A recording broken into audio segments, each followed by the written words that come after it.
Assalamualaikum warahmatullahi wabarakatuh. Oke guys ya, admin kali ini akan membahas alur cerita manhwa tentang seorang pria muda berangkat untuk membalaskan dendam tuannya. Seorang seniman bela diri yang dulunya kuat yang dihianati oleh anak buahnya sendiri dan nyaris lolos dengan hidupnya. Berbekal teknik seni bela diri terbaik tuannya, ia siap membawa teror dan mendatangkan malapetaka di antara para murim. Tapi bahkan sebelum dia memulai, dia mengetahui bahwa orang yang mengkhianati tuannya sudah mati.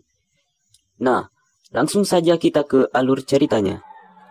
Di awal cerita, penguasa tertinggi dari Chotik Murim, Dongkoryung penghancur surgawi.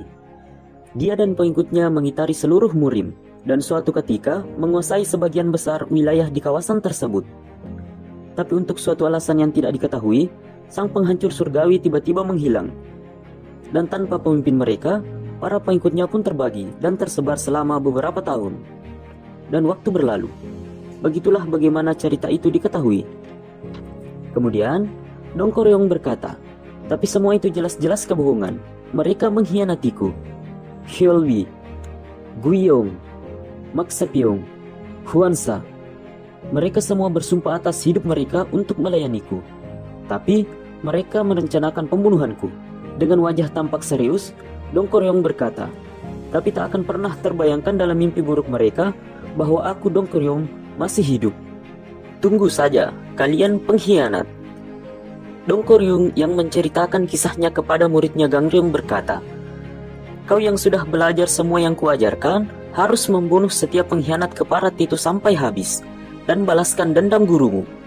Gangryong yang mendengar perkataan gurunya berkata, "Sungguh." Kemudian Dongkoryong berkata, "Hari ini adalah kali pertama aku memberitahumu hal ini. Lalu, apa kau tahu bagaimana sesuatu harus berakhir?"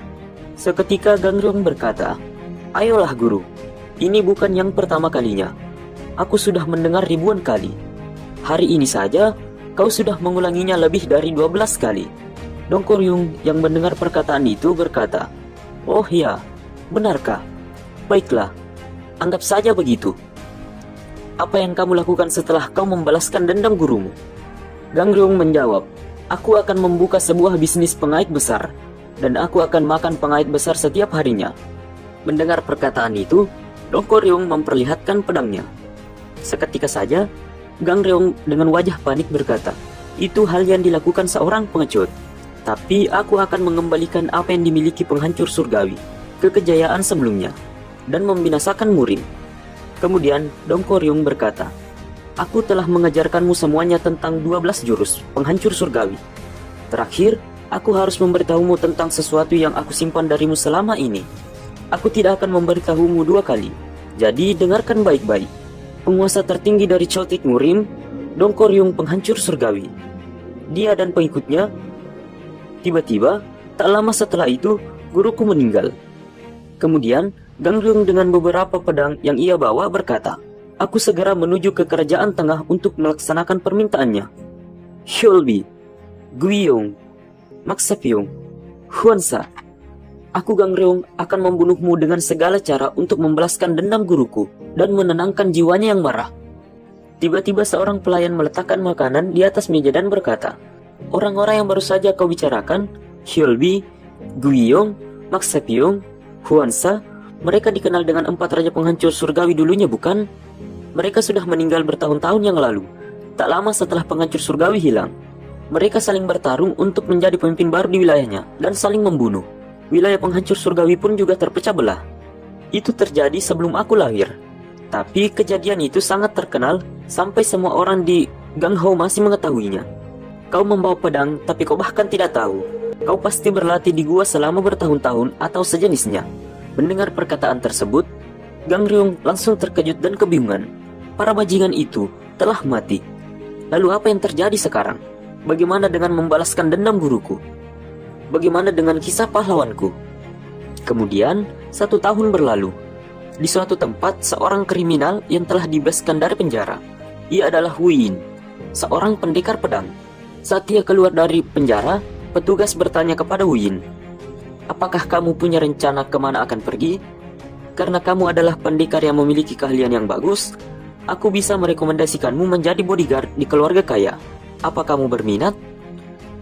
Lalu Wuyin berkata, tidak, aku tidak akan pernah lagi menggunakan seni bela diri. Kemudian, salah satu petugas bertanya kepada petugas yang lain, apakah ia adalah anak yang menghabisi bandit kuda besi sendirian beberapa tahun yang lalu? Husin menjawab, ya, seharusnya ia layak untuk mendapatkan penghargaan karena telah menghabisi bandit kuda besi. Tapi ia juga menyerang pasukan pemerintah yang sedang berada di dalam operasi penangkapan penjahat, sehingga banyak jatuh korban. Setelah mempertimbangkan apa yang telah diperbuatnya, hakim memutuskan bahwa hukuman 1 tahun penjara setimpal dengan kejahatannya. Seorang pendekar pedang tanpa dasar moral yang baik hanya akan menjadi sebuah senjata berbahaya. Berapa kali kita melihat anak muda dengan bakat bela diri yang luar biasa berakhir menjadi penjahat. Aku bertanya-tanya bagaimana nasib anak itu kelak. Kemudian, tiba-tiba Gangryong datang untuk mengantarkan bakpao ke para petugas. Oh, kamu datang cepat sekali. Ini uang untuk bakpao-nya. Lalu Gangryong berkata, terima kasih atas pesanan Anda. Wuyin yang melihat Gangryong membawa bakpao, ia kemudian pergi ke warung untuk memakan bakpao. Saat sedang di warung, tiba-tiba beberapa orang kesatria masuk. Seketika saja pemilik toko berkata, ada yang bisa saya bantu? Sebelum kami memesan, kami ingin air minum terlebih dahulu. Lalu beberapa orang yang melihat para kesatria itu masuk, ia langsung keluar dari dalam warung. Para kesatria tersebut yang curiga kepada beberapa orang yang keluar tersebut, ia langsung mengikutinya. Saat hendak keluar, Yung tak sengaja menyenggol meja milik Wuyin dan membuat bakpao-nya terjatuh. Hei, Yo benjol besar. Apa yang akan kau lakukan mengenai bakpao-ku? Lalu Yung-un berkata, bocah sialan ini, apa yang baru saja kau katakan nak? Yung berkata, tak apa, beri dia beberapa koin. Seketika itu, Yung-un melempar beberapa koin dan berkata, ini hari keberuntunganmu nak, hitunglah bintang keberuntunganmu. Saat semuanya telah keluar, tiba-tiba Yerin mengeluarkan pesanan. Ini pesanan yang dibungkus. Song Chuyang berkata, oh sayang sekali. Semua pelanggan itu baru saja pergi. Lalu Yerin berkata, apa yang kita lakukan sekarang? Mereka sudah membayar untuk pesanan ini. Kemudian, tiba-tiba Gangryong datang. Seketika itu, Song Chuyang berkata, oh bagus, kamu ada di sini. Kamu kan cepat dalam berlari. Kamu bisa mengantarkan ini kepada mereka. Gangryong berkata, baiklah, aku mengerti. Aku akan menemukan mereka dan kembali dengan sekejap. Kemudian, di suatu tempat, Yung telah bertemu dan sedang bertarung dengan orang yang mencurigakan tadi. Kasihan, jika aku tak menemukanmu hari ini, aku pasti sudah menyerah dan mengira kamu sudah tewas. Kami akan mengizinkanmu menyampaikan kata-kata terakhir. Lalu tiba-tiba Gangryong datang dan berkata, akhirnya aku menemukan Anda. Hampir saja aku lari melewati Anda. Anda memesan ini dari warung di persimpangan, bukan? Saat selesai memberikan pesanan, Gangryong berkata, pengiriman selesai, jadi aku akan pulang sekarang. Saat Gangryong hendak pergi, tiba-tiba ia dihadang oleh Yung-un. Nah, apakah semalam kamu bermimpi ada orang tua yang membunuhmu dan memasukkanmu ke dalam keranjang? Lalu Gangryong berkata, mungkin aku bermimpi seperti itu. Kenapa? Kemudian, Yung-un mengeluarkan pedangnya dan berkata, karena mimpi itu berarti bahwa kau akan mati gendut. Lalu tiba-tiba Gangryong terkena sebuah koin yang dilemparkan Wuyin. Maksudku ingin mengenai tangannya yang memegang pedang. Tapi aku akan menyelamatkan nyawamu, tolong maafkan kesalahan kecil itu. Kemudian, Wuyin mengeluarkan beberapa koin. Ngomong-ngomong, ini adalah kembalian dari bakpao-nya. Seketika saja, Wuyin menyerang orang tersebut dengan melemparkan koin. Yung-un yang merasa kesal berkata, tikus itu. Ia baru saja memohon untuk dibunuh.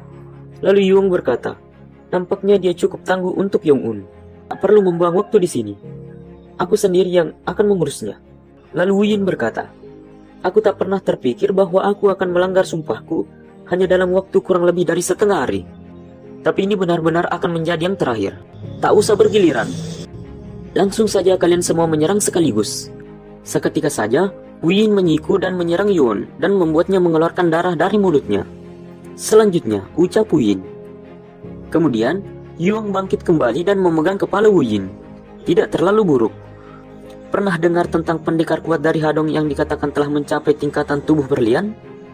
Lalu tiba-tiba Yuan mengangkat dan meremas Wuyin. pendekar pedang itu adalah aku.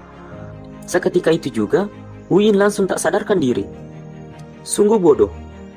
Seharusnya ia mengenali dulu siapa lawannya sebelum bertarung. Ia layak menerimanya karena sudah bersikap sombong dan sok kuat. Kemudian, Gangrung sadar kembali dan berkata, "Jika kalian begitu kuat melebihinya, kalian bisa hanya memberikannya nasihat dan membiarkannya pergi. Apakah kalian perlu memukul anak yang lemah seperti itu?" Lalu Gangrung berkata kepada 3 orang yang telah diincar tadi, "Permisi, bolehkah saya mengajari teman-teman Anda sedikit pelajaran?" Lalu Yongun memukul Gangrung dengan pedang dan berkata, "Hei gendut, apakah kamu kehilangan ini?" Seketika saja Gangrung melemparkan koin tepat di wajahnya sehingga membuatnya terjatuh dan membuat semuanya terkejut. Si gendut itu, apa yang baru saja ia lakukan? Kemudian, Gangrung kembali bertanya, "Mereka bukan teman kalian?" "Bukan, mereka semua bukan teman kami," ucap penjaga Yuel. "Aku mengerti. Awalnya aku lihat kalian semua bersahabat, jadi aku kira dia teman kalian." Mendengar perkataan itu, Yong berkata, "Bunuh dia. Situasi apa yang membuatmu berpandangan bahwa kami bersahabat? Selagi ia sedang bingung, cepat bunuh dia." Saat kedua teman Yong menyerang Gangrung dari belakang, tiba-tiba Gangrung menghilang dan muncul tepat di belakangnya. Lalu ia memegang kepala mereka berdua dan membenturkannya. Jadi mereka ingin membunuhku juga. Seketika saja, Yong merangkul Gangrung dari belakang dan berkata, "Tertangkap kau. Brengsek, aku akan meremukkanmu jadi bubur sekarang." Tiba-tiba Gangrung melepaskan diri dan menyikut Yong. "Aku tak bisa bernapas." Lalu Gangrung mengambil kuda-kuda dan berkata, "Tubuh berlian ya?" Yong yang melihat Gangrung mengambil kuda-kuda itu, ia langsung panik dan berkata, "Tunggu, aku sebenarnya." Lalu Gangrung menyerangnya, pukulan penghancur surga, pemusnah neraka. Serangan tersebut membuat Yong masuk ke dalam tanah dan membuat tanahnya runtuh. Yuel dan penjaganya yang melihat serangan Gangrung menjadi terkejut dan hanya bisa terdiam. Karena ia memiliki tubuh berlian, dia harusnya akan bangun dalam beberapa jam, tapi akan membutuhkan waktu sedikit lama untuk menggali jalan keluarnya. "Jadi aku harap kamu menyesali tindakanmu," ucap Gangrung. Lalu Yuel berkata, "Pukulan penghancur surga, pemusnah neraka. Bagaimana bisa si gendut itu tahu ilmu tertinggi jurus penghancur surga?" Kemudian, Gangrung pergi untuk menyembuhkan Wu Yin dan berkata, "Untungnya hanya beberapa tulang kecil yang patah dan sendi yang terkilir. Ia bisa memulihkan kekuatannya dalam 10 menit. Oh, Tuan Penjaga, jika kalian mampir ke warung lagi, tolong rahasiakan bahwa aku menggunakan seni bela diri." Para penjaga berkata, "Tentu, aku akan menyimpannya dalam hati." Saat Gangrung ingin pergi, Yuel bertanya kepada Gangrung, "Tunggu, jika tidak keberatan, bisakah Anda memberitahu kami nama Anda, Tuan?" Gangrung berkata, "Aku keberatan," dan langsung pergi begitu saja. Saat ia pergi, para penjaga mengira Nona Yuel akan marah. "Nona, sepertinya biarpun anak muda itu memiliki seni bela diri yang luar biasa, ia tidak mengerti tentang sopan santun. Jadi Anda tak perlu tersinggung." Namun ternyata, Nona Yuel justru mengira bahwa nama Gangrung adalah Tuan Keberatan. Kemudian, saat Gangrung sampai di toko, ia diomeli oleh nenek pemilik warung karena ia sangat lama dan hidungnya berdarah. "Kau habis berkelahi ya? Kenapa hidungmu berdarah?" Seketika itu, Gangrung berkata, "Tidak, aku terpeleset dan jatuh dalam perjalanan pulang." Kemudian Song Choyang berteriak kepada Yerin, "Kau terpeleset ya?" Yerin, sepertinya dia berkelahi saat keluar tadi. Seketika saja, Yerin keluar. "Apa? Hei Gangrung, benarkah? Bukankah kau berjanji padaku bahwa tidak akan menggunakan seni bela diri tanpa seizinku saat aku memberimu pekerjaan setahun yang lalu? Apa kau sudah lupa?" Gangrung berkata, "Aku buru-buru pulang dan terjatuh. Hidungku terbentur saat aku jatuh ke tanah. Itu saja." Lalu Yerin memanggil Gangrung mendekat untuk diobati. "Jika kamu berkelahi, setidaknya kamu harus menang. Jika kamu memanggil dirimu pria, bukankah kamu belajar pukulan hebat sang penghancur surga itu? Jadi jangan terluka saat melakukan pengiriman." Part 1 selesai. Sekian dan terima kasih.